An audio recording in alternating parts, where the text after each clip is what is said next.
Tá fazendo minha cueca da sorte. É por isso que tá funcionando. Vou pegar. Agora sim, com a cueca da sorte. Tá tranquilo? Tá favorável. Tranquilo. Fala galera, eu sou o Gabriel, do Gabriel Viaja, e tô aqui hoje para apresentar para vocês tudo que eu vou levar no meu caminho de Santiago. Vamos começar com a parte de campo. Vou levar minha barraca, meu saco de dormir e meu colchão inflável. Fora toda a parte de cozinha, que vai ser massa no caminho. Na roupa, eu vou levar bermuda, 3 camisas, a calça que eu tô vestindo, um casaco e o casaco impermeável. Só.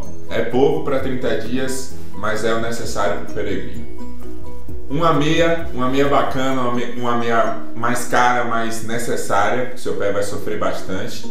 E claro, uma meia do chulé, porque vamos combinar que pé de peregrino é complicado.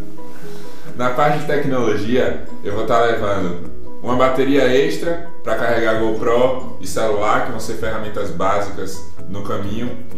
E aqui o kit de primeiros socorros, que é necessário, eu já sofri na pele, eu sei o que é isso, vale a pena você levar.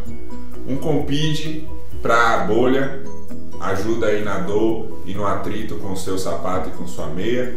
E a vaselina, que é bacana você fazer uma massagenzinha antes e depois de cada caminhada.